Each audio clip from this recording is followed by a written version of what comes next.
assassinating our candidate for president and perhaps the future president and the former president is pretty sad. But I'll be honest with you, I'm glad when someone like that thinks that they can get away with something like that he did not. Number one, but number two, paid the ultimate price. We need to deter such craziness. And on the same note, I will add, we need an environment of more of open discourse, less hyperbolizing, less accusations, and more conversations. Right? I mean, that's the responsibility, I think, of those in elected office, and hopefully this will be a catalyst for us to do that. Congressman, still a lot of questions, obviously, and we want to be very clear about what we do and what we do not know. But some of those questions may be answered in just about 6 minutes when we hear from law enforcement at a news conference that is set to begin at 11:45 Eastern in Butler, Pennsylvania. We'll be bringing that to folks live. But, Congressman, before I let you go, any contact with anybody in the Trump orbit, the broader orbit, since this happened tonight in Butler? Just anecdotal, nothing necessarily specific, but we do hear that the president is well. He's strong. He's fired up, as you can imagine. There's such a traumatic incident, but we're just happy he's okay, and we're going to see him in Milwaukee. And do you believe Milwaukee will move forward as planned? We've been reporting out that obviously the former president, through his campaign, says he's looking forward to being there. Clearly, there may be some changes related to the content of some of the remarks, et cetera, given what has happened here. I wonder what your sense of that is. Well, I agree. I mean, this is a very serious event, and hopefully we can find some good in it, if you will, or some opportunity to unite. And realize that we are all Americans, and we need to work towards common goals. But the president's a fighter.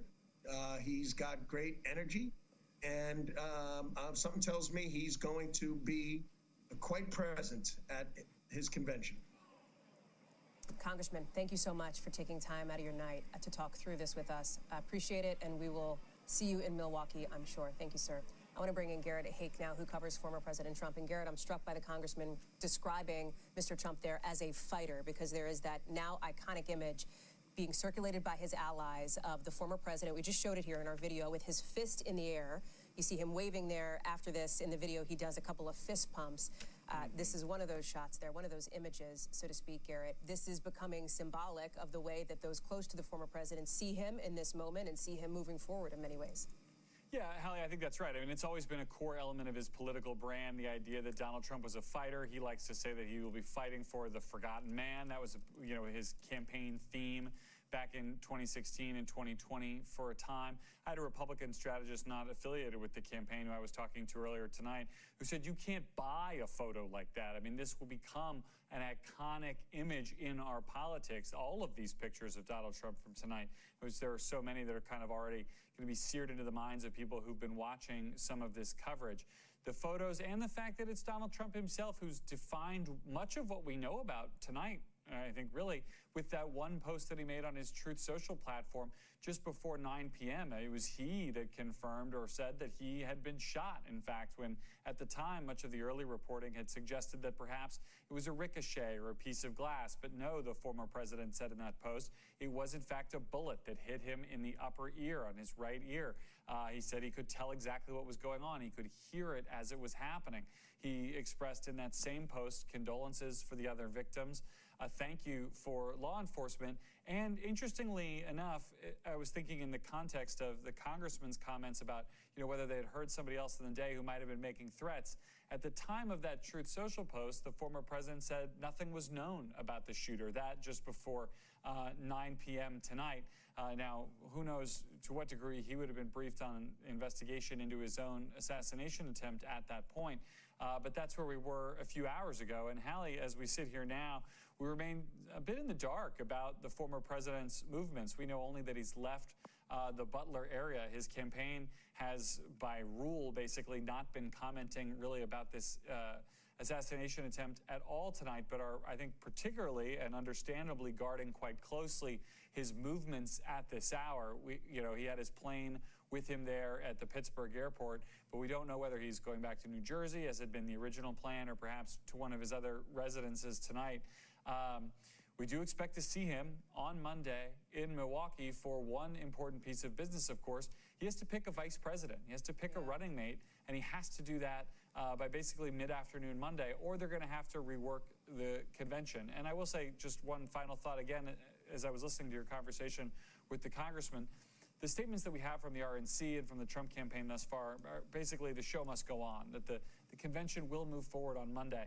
But the idea that a convention can be completely redone from the ground up is not totally a new phenomenon. Obviously, we saw the conventions rebuilt from scratch during COVID in 2020. And I remember the first convention I ever covered in 2008, a Republican convention, had to be completely reworked. One day of programming completely dropped to accommodate a hurricane halfway across the country. That it made it seem inappropriate to be holding convention-related activities at that time. And so there will be no rest in Milwaukee tonight, I suspect, for all the folks, some 50,000 ultimately, who will be there hoping to put on that event for the Republican Party that's now sort of rethinking quite a bit, I imagine. Garrett, thank you. That tees us up for Vaughn Hilliard, who is in Milwaukee. And Vaughn, I want to preface this by saying in the next couple of minutes, we expect to see a news conference from Butler, Pennsylvania, perhaps a critical one, as we do think we're going to hear from both local and federal law enforcement officials about what happened at the rally, about the next steps moving forward, and about where this investigation stands. There are a lot of questions still on that front tonight as our team continues to report out details, including that multiple sources are telling our team that the suspect appears to be, who is now dead, the suspected shooter, 20 years old, just about, from the state of Pennsylvania. As that is happening, there is that split screen, of course, where you are in Milwaukee, as Garrett and I were just talking about, Vaughn. Right, and there's also a question tonight exactly where the presumptive 2024 Republican nominee is headed. We know that he has left the Butler area. It was not intended initially for him to come directly to Milwaukee.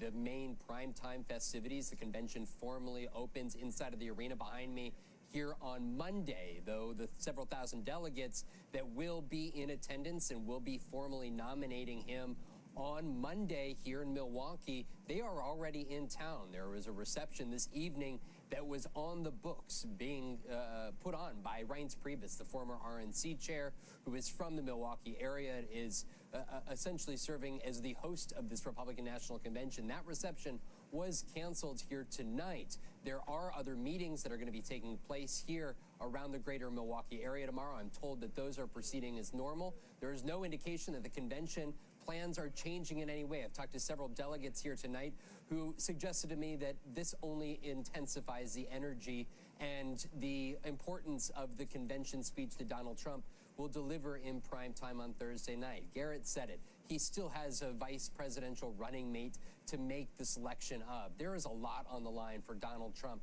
in the next 4 months. There is a potential sentencing date still in Lower Manhattan that he could very well face. And I can only tell you, Hallie, over the last 9 years, you have covered this campaign so closely as well. The intensity on the ground among voters on the left, on the right, has only increased with each passing year. And this year, more than ever, the understanding of what is on the line in this rematch of Joe Biden and Donald Trump on November 5th, 2024 is very well understood. And when you see the thousands of folks that come out to Donald Trump's rallies in the heat of the summer, like it was today in Pennsylvania, or a couple weeks ago in Nevada when it was over 100 degrees, there is a passionate intensity among so many to have that individual return back into the White House. Today, we are less than 4 months from the presidential election, and we expect the former president of the United States and presumptive Republican nominee to be here in Milwaukee for the Republican National Convention in less than 48 hours, Hallie. Vaughn Hilliard live for us there in Milwaukee. Vaughn, thank you. I want to show you now the scene from Butler, Pennsylvania, where we are awaiting at any minute. You see the microphones there, the chairs set up, a news conference from federal, state, local officials on what has happened today. And you see it there in that just unprecedented banner on our screen. The former President Trump has been hurt in this apparent assassination attempt, a moment that is clearly reshaping this political campaign. The former president, he says, his campaign says, is fine. He is safe. Mr. Trump describing how he heard the bullet whizzing past his ear, that he was shot, that the bullet pierced his upper right ear. We've seen those images, too, of blood on his face. You see it there as we are now waiting for that news conference to begin. And if you're just joining us or have been watching for the last couple of hours, we want to give you a sense of the moments, what it was like when it happened and after there in Butler. Listen. Take a look at what happened.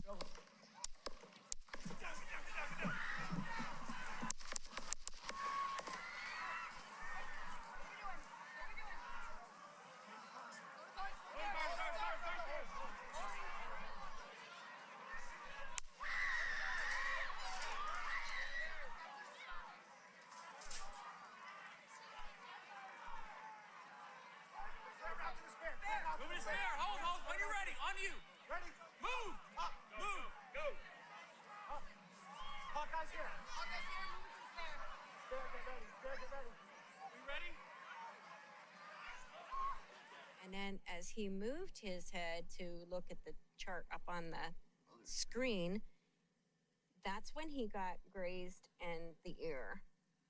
If he had not moved his head at that nick of time, it could have been a lot worse. There's no place in America for this kind of violence. It's sick. It's sick. It's one of the reasons why we have to unite this country. We cannot allow for this to be happening. We cannot be like this. We cannot condone this. And I want to thank the Secret Service and all the agencies, including the state agencies, that have been engaged in making sure that people and we have more detail to come. I'm shook. I'm definitely shook up, but I'm okay. Yeah, and Trump was talking, watching him. I heard pop, pop, pop. I thought it was like a cap gun. And my son's like, God, get down. And next thing you know, everybody around us was down. And then once we got down, we was up at the top of our bleacher. The men were yelling to all the snipers and all the cops to come over because he had shot a man and a woman in our bleacher. The scene as it happened just after 6 o'clock Eastern time. Here we are pushing midnight on the East Coast, and we expect to get an update from law enforcement any minute. Evie Paporis, a former Secret Service agent, is with us now. We understand, Evie, that Secret Service will be briefing along with federal law enforcement, local law enforcement. Help us set the table for what we might expect to hear in the next couple of minutes. So they're going to break down what they do know and then what they're willing to share. Obviously, this is an ongoing investigation. We're not going to get all the facts. It's likely they may share the name of the individual. They may not. It depends what they've done. Because think about it. You want to go and interview all the people that are connected to this person. You also want to make sure that there are no other individuals connected to this person in committing this crime, committing the assassination, that it was a network of people. Those are the things you want to look at. They're going to talk about where that person was positioned. Interestingly enough, it's how did that person get there? That's a big question that everybody's asking. Yes, it was outside the security perimeter, but how did that person get there? How did that person get access to the roof? These are all the different things people are trying to understand. And what protocols were put in place and what are they going to do? So you're going to hear what have we done so far? Where are we at now? And what are we going to do moving forward? Likely with the U.S. Secret Service, they're going to talk about their resources, how they're moving with protection as they're going forward. We're talking about the RNC. You've got other candidates coming in, especially if former President Trump is going to announce who his VP is. So the Secret Service isn't going to turn off. This is still going to go. And you're going to see more resources and more assets put into place. So it's going to be a breakdown of the investigation and of how things are moving forward when it comes protection-wise. Evie, thank you. I'm going to ask you to stand by. We want to listen in now to this news conference that is happening in Butler, Pennsylvania. We're bringing it to you live here on this NBC News special report. Are we ready? Let's listen in.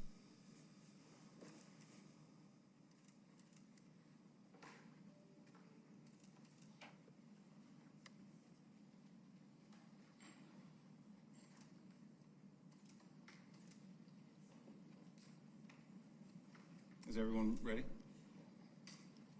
I'm ready. All right. I don't know if all the cameras are. So my name is Kevin Rojek. That's R-O-J-E-K. I'm the special agent in charge of the FBI Pittsburgh Field Office.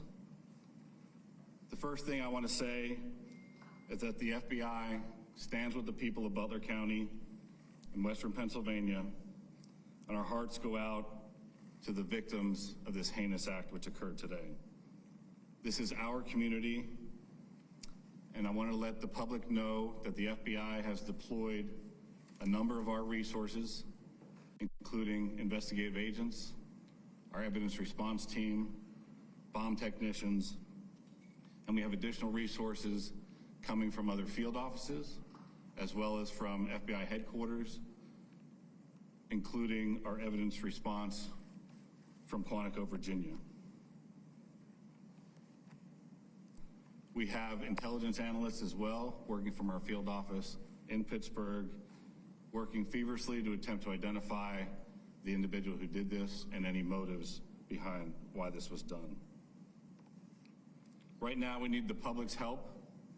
Anyone who was on scene, who saw anything, who identified any information, please report that to the FBI using either the phone number 1-800-CALL-FBI or online at fbi.gov/Butler.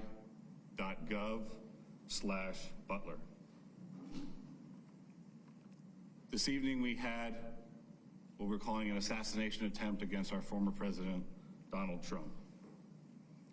It's still an active crime scene. As I mentioned, we have a number of agents on scene. We also are working closely with other federal agencies, our state partners, and our local police partners as well. Again, at this time, we are not prepared to identify who the shooter is.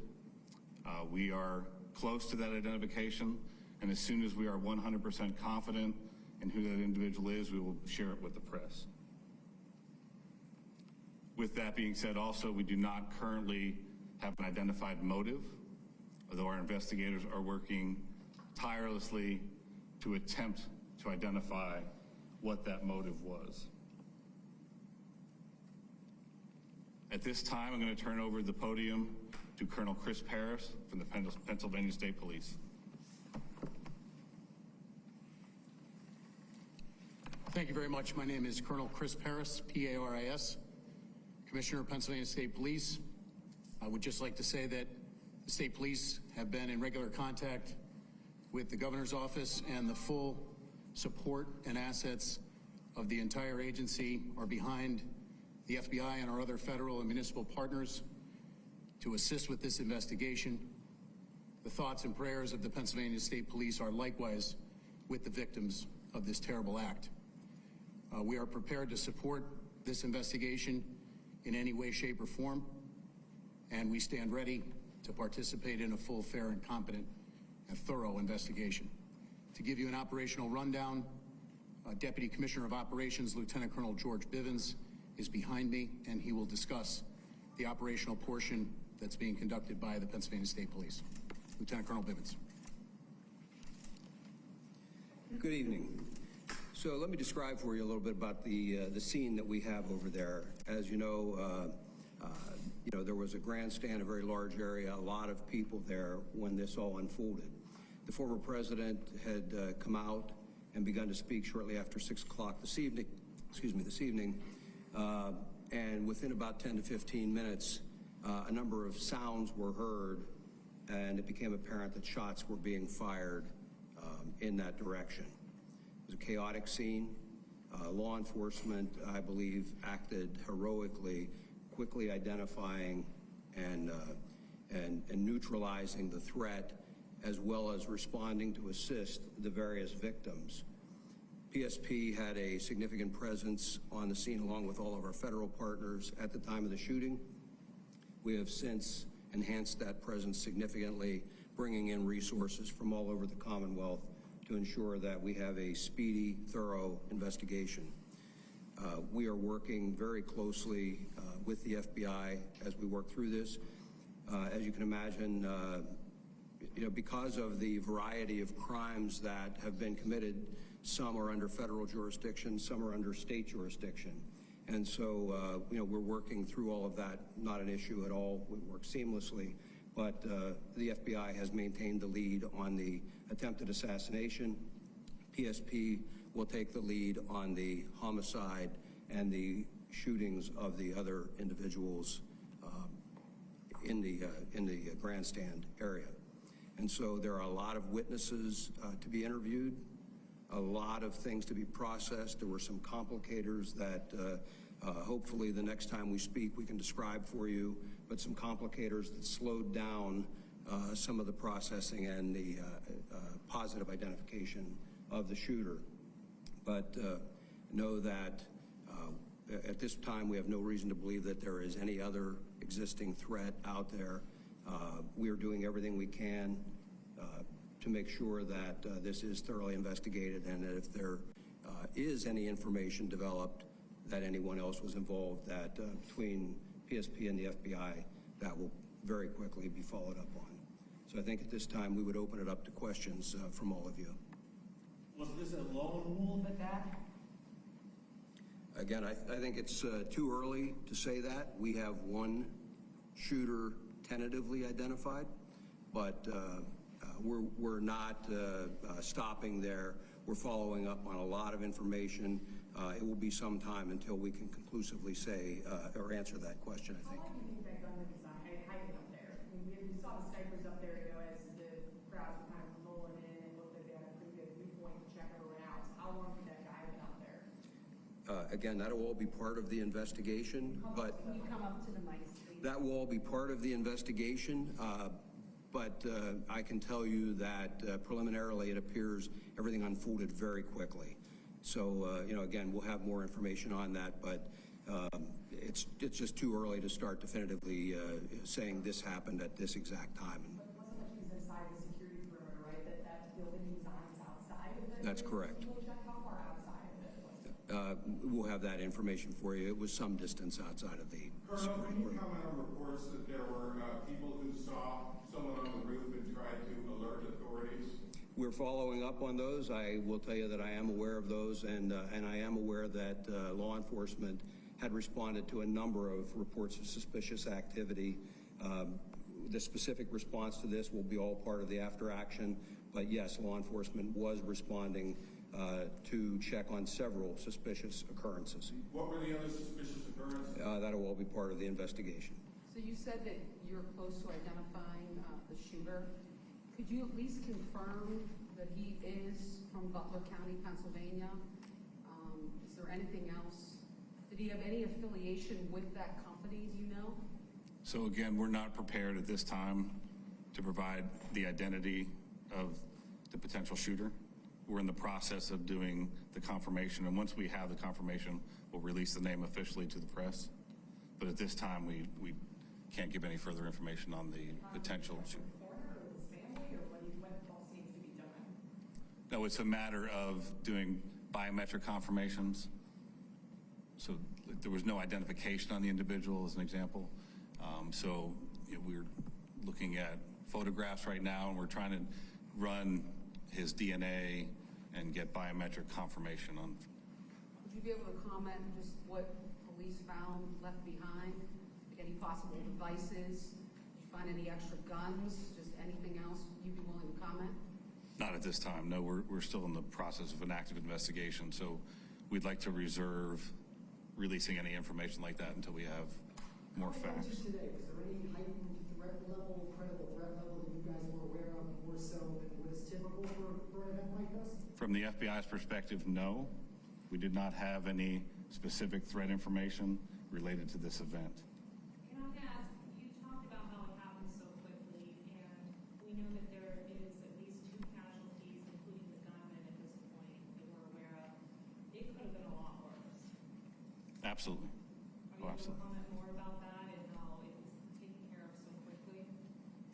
So I think the credit goes to not only the Secret Service, who was on site, but also the state and local partners who were there on site and were able to react immediately when the incident occurred. Do you know how many officers fired their weapons? I do not. I understand that it's very early and there's still going to be a lot of questions, but I mean, is this a failure of security? Really, at this point, we're not going to make that assessment. There's an active investigation.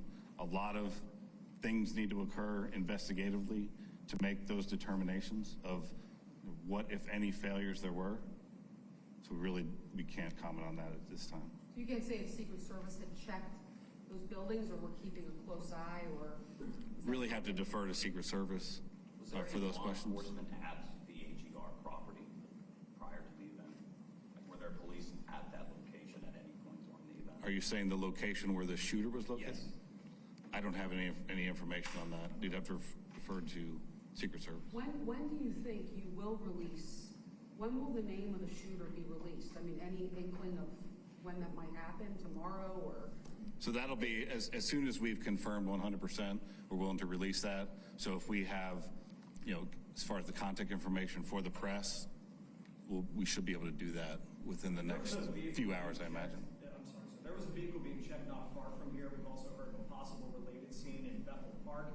Is there anything you can tell us tonight about other areas where law enforcement may be searching in relation to this event? Again, right now we're tracking down all leads and doing all interviews and tracking anything that we can regarding suspicious locations, vehicles, locations, interviewing individuals. So it's all related to this event, but I can't confirm or deny anything that's going on beyond that. Can you tell us about the weapon that the shooter used?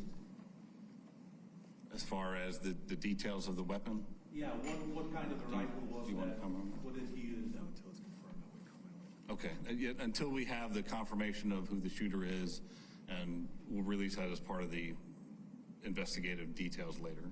You said that you guys are deploying extra resources, and one of the things that you said was bomb technicians. So is this standard procedure, or do you have reason to believe that there are bombs somewhere in Butler County? Can you just walk us through that? It's primarily standard procedure of any suspicious packages. In this case, there was identification of suspicious packages around where the shooter was, and so we deployed, in an abundance of caution, bomb assets to make sure that those were cleared for investigators to move safely in the area. We're still working on, it's still an active crime scene, so I'm not going to say that the scene is 100% clear at this time. Why are there any Secret Service agents here right now for this press conference? So Secret Service wasn't available for the press conference at this time. I understand What that packages are you talking about? You're talking about packages, but the suspicious packages like what? You're the shooter. Really anything. I don't have specifics on what they were looking at, but there's people in the crowd will leave bags as they're fleeing the scene like this. So any suspicious packages we have to treat as it may be an explosive device. And then how quickly, this goes in, I guess, to the Secret Service, which we're not here to talk about, I guess, but when you guys jumped into action, all law enforcement, and were able to take down that shooter, how quickly did everybody jump in, and who ended up taking him out? So it was immediate, and we're still trying to figure that out.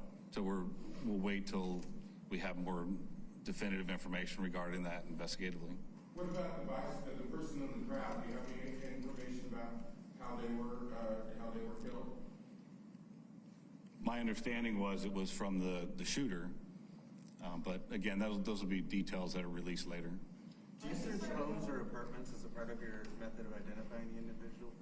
So if that's where the leads take us, absolutely. Was Donald Trump hit with a bullet? Do you know for sure, or was it potentially something else that could have? I don't have that specific information as far as the injuries to the former president. I understand you're not releasing the suspect's identification right now, but as you know, is this person known to you guys? Is he somebody that you guys have been looking at due to threats he's possibly made online, et cetera, et cetera? Again, the information that we currently have, we're looking at that obviously very intently, and as we know that information, we'll release that as well. So we'll need to plan another time for a follow-up press conference. We're looking at all investigative leads and all everything from, and that's why we asked the public, because I'm sure there'll be cell phone video, there'll be all kinds of information that we'll use to fully flesh out exactly what happened here. I know you're saying you can't say what type of gun it is, but do you know how many shots were fired? I don't. And I don't have that information as far as, that'll come out in the investigation as well. Is there an identification tonight on the other victims? As far as the civilians, Civilians that were injured and killed? Yeah. So we do have identification on those. We're not prepared to release it at this time. We have notified a number of family members, but they have not had an opportunity to notify extended family and things. I would confirm for you that we did have one individual killed, and I know I heard somebody say about 2 victims. There were 3 in total besides the former president. So 2 critically wounded, 1 killed. At this point, do you know if they were sitting near each other and where in relation to the former president were they? I don't have their exact seating by individual. Again, that'll all be part of the investigation, but their shots were scattered somewhat, and so they weren't just into one particular location. You're saying just one fatality as of right now? Yes.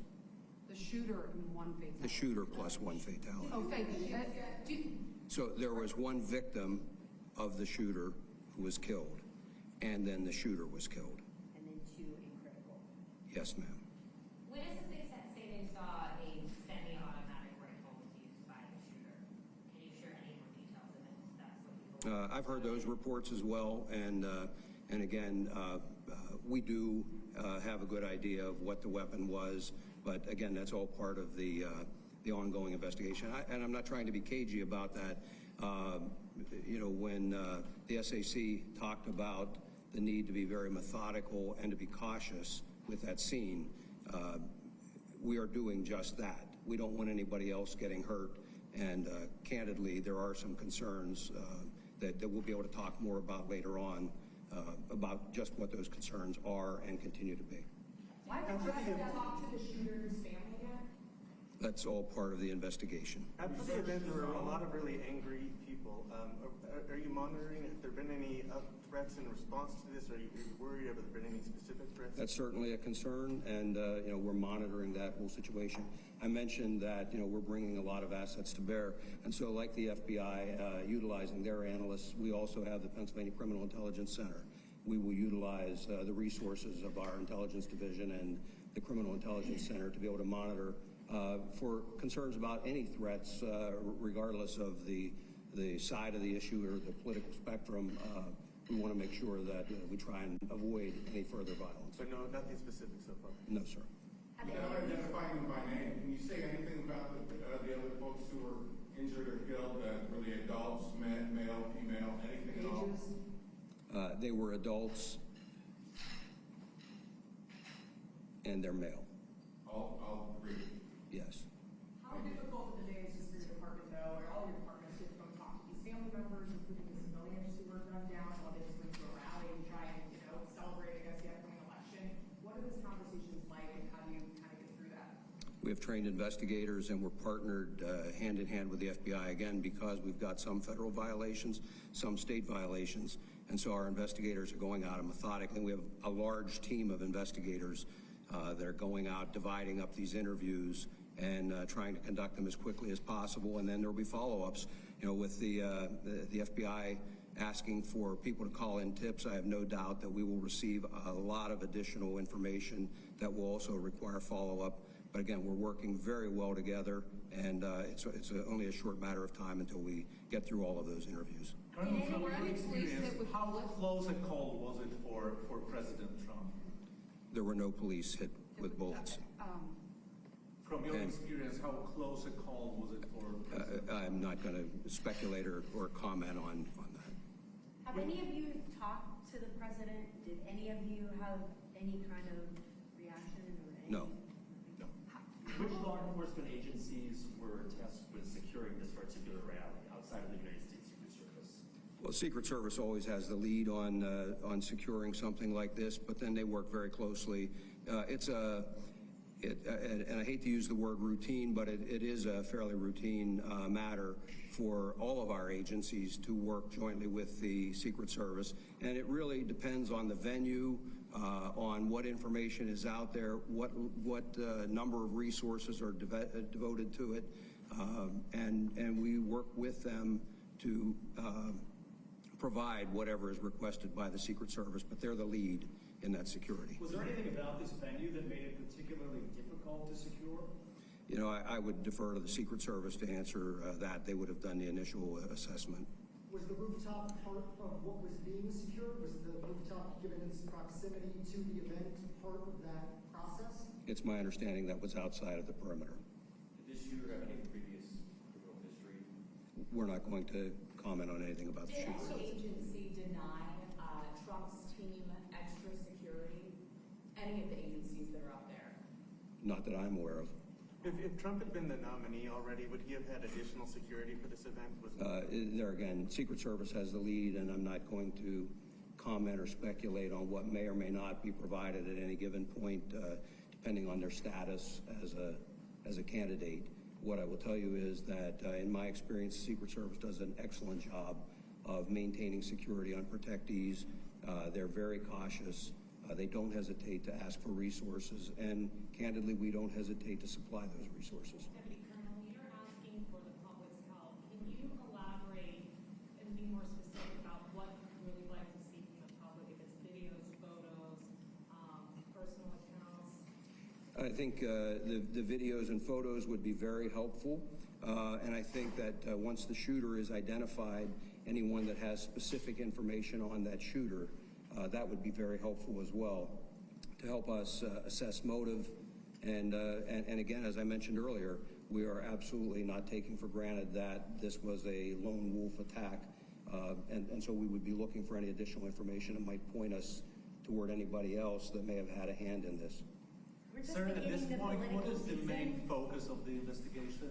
What's the most important thing for you right now, a few hours? Well, there's not any one single focus. I mean, certainly the immediate focus was life safety, getting the former president out of there and to care, getting care to the other victims, and trying to secure the scene as quickly as possible. It shifted then from a life safety priority to then an investigative priority. And so I guess if I had to point to where we are right now, the single greatest priority would be to identifying a motive and whether there was anyone else involved. We're just beginning the political season. Are you guys concerned with all of these rallies that happen and how they're set up? Is this going to change maybe the venues? Again, I would refer you to the Secret Service in terms of what they work out with the campaigns. We will continue to supply resources, as I'm sure the FBI will, and local partners as well.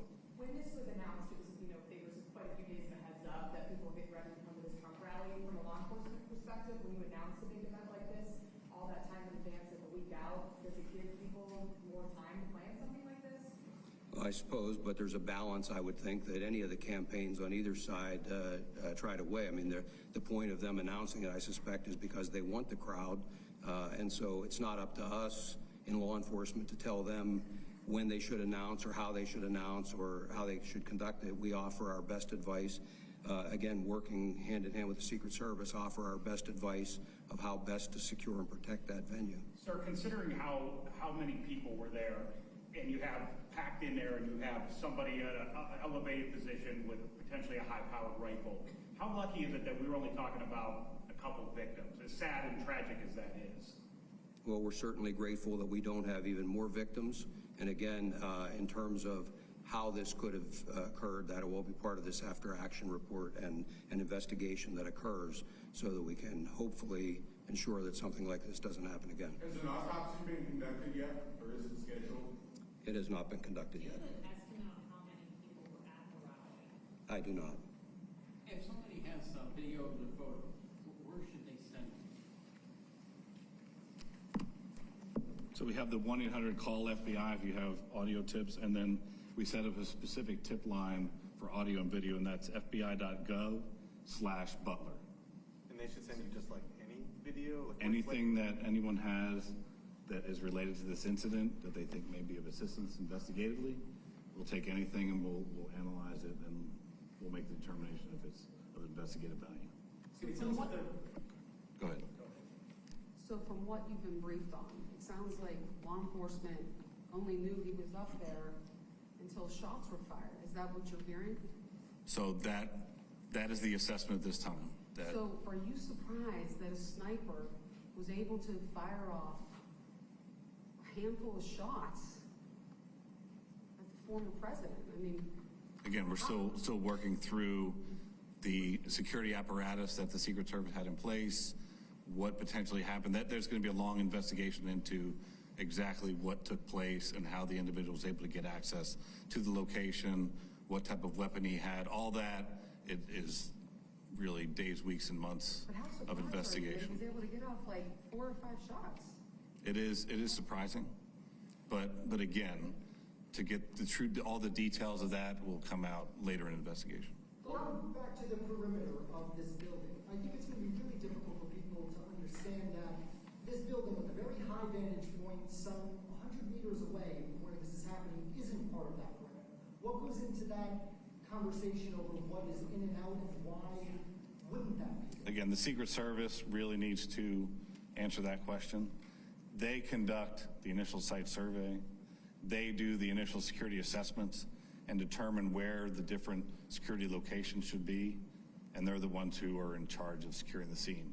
We, along with other state and local assets, are there to support the Secret Service and their mission.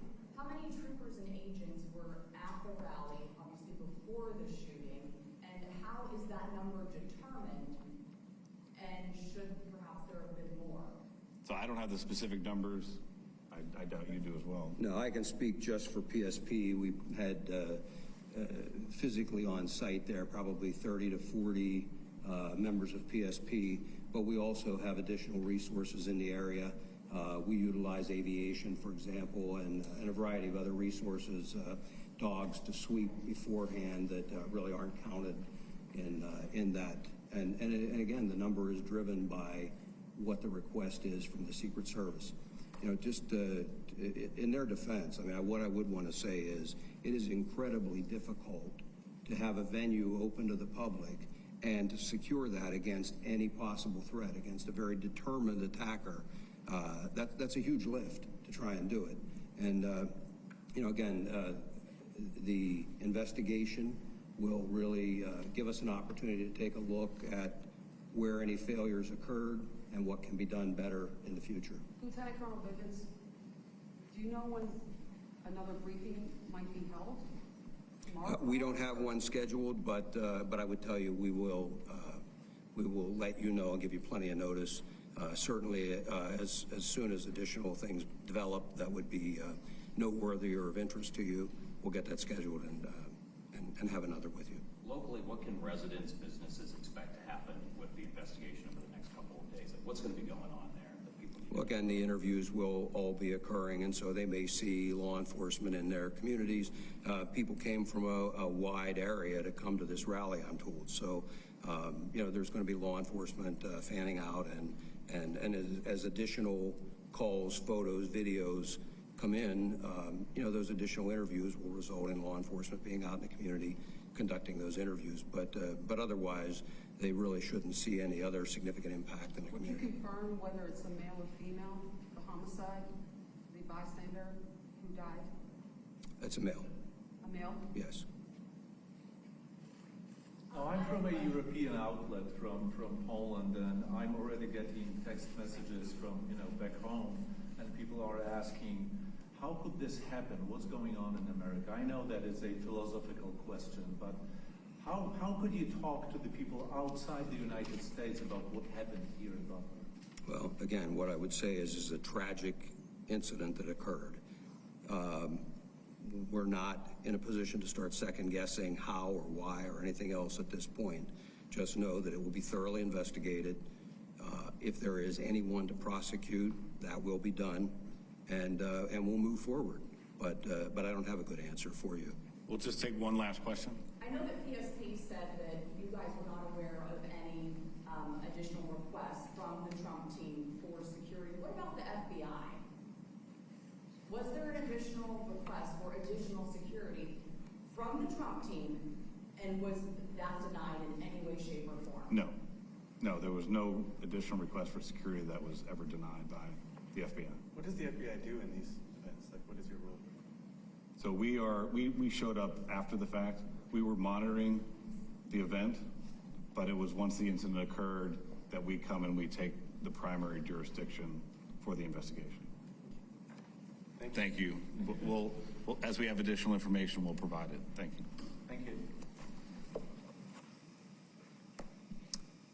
So you have been listening to that midnight briefing now after what the FBI describes as an assassination attempt against former President Trump. at his rally in Butler, Pennsylvania, the location of that news conference you just watched, 12:22 Eastern time at this point. No identification of the suspected shooter. Now, officials said they were not prepared to ID that person, that this man, as they said, had no ID on him. They're still running biometrics, dealing with DNA. There's also no information on a motive at this point either. I want to bring in our investigative correspondent, Tom Winter. There were, Tom, some allusions to some complications or some complicators, in their words, that perhaps slowed down some of the process. Allusions to reports of suspicious activity as well. Help us understand where this investigation goes, with a lot of the focus now on the Secret Service, the security of the perimeter in place, with our understanding that the Secret Service was not at this briefing tonight because they weren't able to accommodate that, Tom. That's right, Hallie. So I'm going to deal with the security, the Secret Service component, what may have happened in just a second. To the suspect specifically, a couple of different factors. First off, you have an incident like this, a shooting with a crowd, different people shot, then that would be a chaotic scene, a difficult scene, no matter what. Add in the fact that this is the former president of the United States and the presumptive Republican nominee, and you can only imagine the challenges that occurred immediately following the incident that we're about to watch right here on our screen. So that's the first thing. Second thing, with respect to the suspect, yes, they do have a tentative identification. As you and I spoke before this press conference, that individual is a male, approximately 20 years old, from Pennsylvania. There's a very active law enforcement work being done right now. He did not have an